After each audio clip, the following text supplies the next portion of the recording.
Bonjour à tous et bienvenue dans cette vidéo consacrée au premier manga de chez Clamp que j'avais envie de vous faire découvrir. Je parle de Cardcaptor Sakura. Cardcaptor Sakura a été édité premièrement aux éditions Manga Player, puis repris par Pika Édition dans une édition simple en 12 volumes, puis en édition double en 6 volumes. De quoi va nous parler ce manga? On va suivre le quotidien de Sakura, cette jeune fille ici, qui un jour en rentrant de l'école entend un bruit bizarre dans la bibliothèque de son père et se rend compte que ça vient d'un livre. Donc machinalement elle décide d'ouvrir ce livre et là, toutes les cartes à l'intérieur du livre s'envolent, passent par la fenêtre, disparaissent et se retrouvent donc dans toute la ville. Dans ce livre il y a également donc le protecteur des cartes qui n'est d'autre que Kerovero.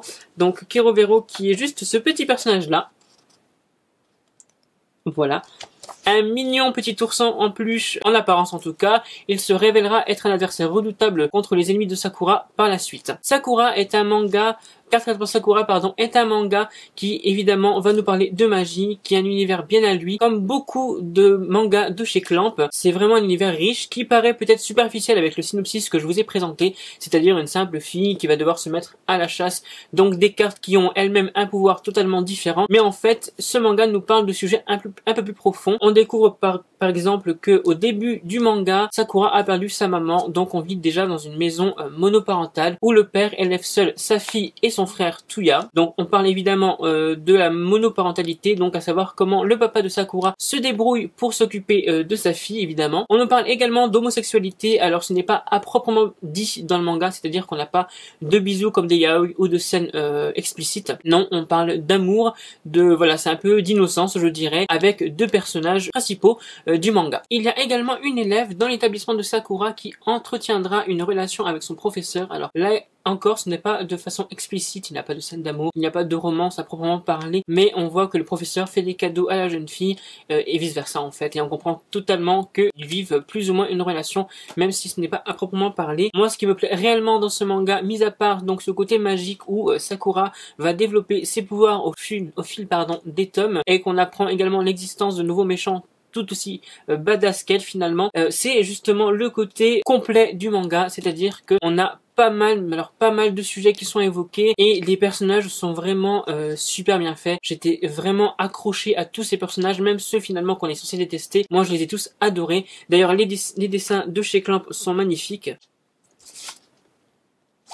Pour tous ceux qui connaissent déjà la série, ils savent de quoi je parle. Clamp a vraiment ce côté dans les dessins qui est superbe. Voilà, par exemple Tomoyo. Brièvement, je vais vous parler également des personnages donc principaux outre que Sakura dans ce manga. On a d'abord donc Tomoyo, sa meilleure amie, qui est toujours derrière Sakura à filmer tout ce qui se passe avec les cartes. Elle est la fan numéro 1 de Sakura et c'est vraiment très drôle puisqu'à chaque fois elle est toujours là pour elle, toujours avec sa caméra, parfois elle embarrasse carrément Sakura, mais c'est justement ce qui la rend super adorable. On a également Shaolan qui arrivera plus tard dans le manga, donc Shaolan qui va s'avérer être au début un adversaire à Sakura et sans trop vous spoiler, il va faire partie de la vie intégrante de Sakura. Donc il a le même âge qu'elle, donc c'est un petit garçon, il a le même âge qu'elle et lui il a d'autres pouvoirs et il souhaite également reprendre les cartes, mais lui pour une toute autre raison, sachant que Sakura et lui ne vivent pas dans le même monde, c'est-à-dire qu'il y a le monde de Sakura banal, alors je ne parle pas de monde parallèle, attention, hein. Quand je parle du même monde, pardon, c'est financièrement, Shaolan vient d'une famille riche et plutôt puissante de Chine, alors que Sakura, une famille banale, japonaise. Dans la vie de Sakura, autre que son père, il y a également son frère, donc Tuya, qui est toujours présent pour elle, il est plus âgé qu'elle, et il a un meilleur ami qui s'appelle Yukito, donc tous les deux sont au lycée, alors que Sakura, je ne sais plus si elle est au collège ou en primaire, dans tous les cas, ils ont une différence d'âge et ils vont évoluer donc différemment dans l'univers de Sakura. Chaque personnage dans la vie de Sakura a une importance assez capitale, donc vous le verrez par la suite. En tout cas, Tuya était mon personnage préféré et d'ailleurs l'est toujours, à savoir qu'il y a une saison 2 de Sakura qui a commencé au Japon il n'y a pas très longtemps. J'espère qu'il arrivera en France dans très peu de temps puisque j'adore ce manga et Tuya sera évidemment mon personnage préféré même dans cette saison 2, j'en suis sûr. Il y a encore énormément de monde dans l'univers de Cardcaptor Sakura, il y a également énormément de cartes dont je ne vais pas vous spoiler les pouvoirs ou les noms, sachez que par contre que chaque carte a des pouvoirs différents et Sakura les utilise dans différentes situations, donc soit pour combattre des cartes elles-mêmes, soit pour combattre d'autres personnes, et c'est vraiment ce qui est intéressant, c'est de voir comment elle les utilise et justement pourquoi certaines cartes sont plus agressives que d'autres. Il y a toujours plus ou moins une morale dans les cartes qu'elle capture, et ça c'est vraiment intéressant. Également pour Card Captor Sakura, il existait un animé qui était sorti sur MC Skid à l'époque, dont tout le monde a plutôt le générique en tête, qui était assez entraînant et même entêtant d'ailleurs. Tout ça pour vous dire qu'il existe un animé, donc je ne m'en souviens plus le nombre d'épisodes, mais il y en a quand même pas mal, qui est assez bien représentatif donc du manga, sauf pour les noms, puisqu'on a gardé uniquement le nom de Sakura, qui est quand même l'héroïne du manga et de l'animé, mais je sais qu'ils ont changé les noms des autres protagonistes, Shaolan passant du nom de Lionel, Tomoyo Tiffany, Tuya Toma, et je pense qu'ils ont voulu rendre ça plus européen, peut-être plus digeste pour nous, sachant que les noms japonais sont très bien. Tuya, moi je suis plutôt pratiquant des noms japonais, Tuya, Shaolan, Tomoyo, qui rend beaucoup plus naturel le manga, sachant qu'également dans l'animé il y a un personnage qui n'existe pas du tout dans le manga. Je parle de Stéphanie qui est amoureuse de Lionel dans l'animé, donc Shaolan. Elle n'y est pas du tout dans le manga, voilà, je l'ai cherché au fil des 6 tomes doubles, elle n'y est pas, et d'ailleurs c'est Anato Kodobato qui m'en a parlé, donc une amie à moi qui est une autre youtubeuse donc qui adore Sakura. Je vous mettrai donc le lien de sa chaîne en barre d'infos, et elle m'a dit que non, effectivement Stéphanie n'est pas un personnage du manga, même si de toute façon elle est très dispensable dans le manga, on s'en fout complètement qu'il y soit pas. Mais dans l'anime, elle apporte un peu de peps, vu qu'elle est amoureuse de Shaolan, elle fait tout pour mettre des bâtons dans les roues à Sakura, et c'est vraiment sympa à regarder. En parlant des tomes en général, les tomes doubles sont encore commercialisés, je ne sais plus si les tomes simples oui, en tout cas les doubles oui. Sur Amiens, il y a des tomes doubles dans la librairie Bulle en stock, ou stock en bulle, enfin en tout cas, c'est soit la librairie neuve, soit la librairie d'occasion. Là je vous parle de la librairie des mangas neufs, il est toujours commercialisé au prix de 10 €. Je vous laisse vraiment le découvrir ce manga, ou si vous préférez attendre l'apparition donc des tomes deluxe qui sortiront à partir de septembre me semble-t-il, sachant qu'ils étaient déjà prévus en début d'année, qu'ils ont été reportés et qu'ils ne se trouvent toujours pas dans le planning Apika. Donc si vous voulez vous faire un avis sur la série assez rapidement, prenez plutôt les tomes doubles qui sont déjà sortis, comme on n'a pas de date fixe pour les tomes de luxe, vous allez devoir attendre certainement encore un peu plus de temps pour pouvoir les lire. Dans tous les cas, Card Captor Sakura de chez Clamp est pour moi un manga cultissime, c'est l'un des premiers mangas que j'ai eu envie de lire, en tout cas c'est l'un des premiers animés dont je me souviens avoir été grandement fan.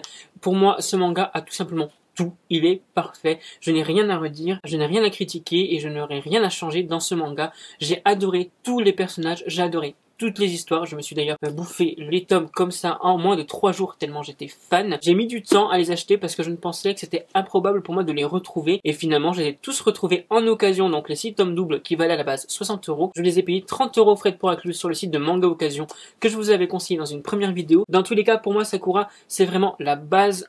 Pour moi bien sûr, la base donc des mangas, c'est voilà, j'attends avec impatience le tome double. Je me prendrai également les tomes deluxe puisqu'il y aura donc un nouvel artwork à la place donc de ceci. Je ne sais pas s'il a des pages couleurs, en attendant ce sera vraiment la surprise, mais je compte quand même me jeter dessus car vous savez que pour les mangas que j'affectionne énormément, je prends tous les tomes disponibles comme j'avais fait pour Magical Girl of the End où j'avais pris les 2 tomes 12 même si ils sont exactement pareils, sauf que le tome collector avait des pages couleurs. En attendant, s'il y a un manga, un seul que je devrais vous conseiller, ce serait celui-là car il est tout simplement vraiment génial. Donc n'hésitez surtout pas à me donner votre avis en commentaire donc de cette vidéo pour me dire voilà si vous l'avez lu ou tout simplement pas, si vous pensez le commencer ou si vous n'aimez pas du tout l'histoire. Donc n'hésitez pas à le mettre en commentaire, mais moi pour moi je vous le redis, s'il fallait juste que je vous en vende un, c'est bien sûr celui-ci. Je ne pourrais pas aller plus loin dans cette vidéo sans vous spoiler l'œuvre donc de Clamp de Card Captor Sakura, donc je vais m'arrêter là pour cette vidéo de chez Clamp. Je pense que d'autres séries auront peut-être des contenus plus détaillés, en tout cas je préfère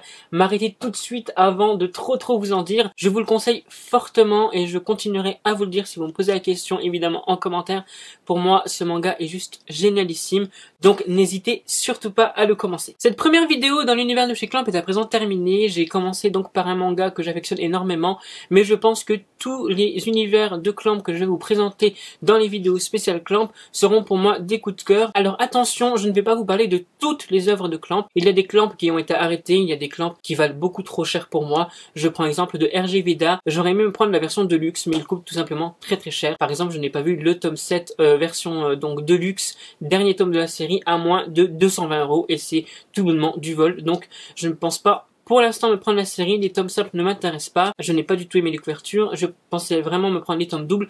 On va attendre Voilà, peut-être qu'un jour ils ressortiront la série, ils rééditeront la série, ou auquel cas les mettra d'occasion comme ils ont fait avec Card Captor Sakura. Sachez tout de même que je vais vous parler d'un maximum de tomes. Il y aura Crossolik, Tsubasa Reservoir World Chronicle et le Reservoir Chronicle de base. Il y aura également Showbiz, il y aura d'autres tomes de chez Clom que je vais vous présenter, notamment certains artbooks. Tous les tomes ne seront pas dans ma chaîne puisqu'il y a quand même des tomes arrêtés et je ne vois pas l'utilité de vous donner envie de commencer une série sans qu'on ait la fin en fait, tout simplement. En tout cas, j'étais très content de vous parler de Card Captor Sakura. J'espère que ça vous a donné envie de le lire. J'espère que vous aurez envie donc de plonger dans l'univers de Clamp. En attendant, comme je vous l'ai dit, n'hésitez pas à le marquer en commentaire, ça me fera toujours très plaisir de pouvoir vous répondre. En attendant ma prochaine vidéo, prenez tous soin de vous et profitez donc de ce beau temps qu'on a enfin mérité après ces temps de pluie. Je vous dis à très bientôt.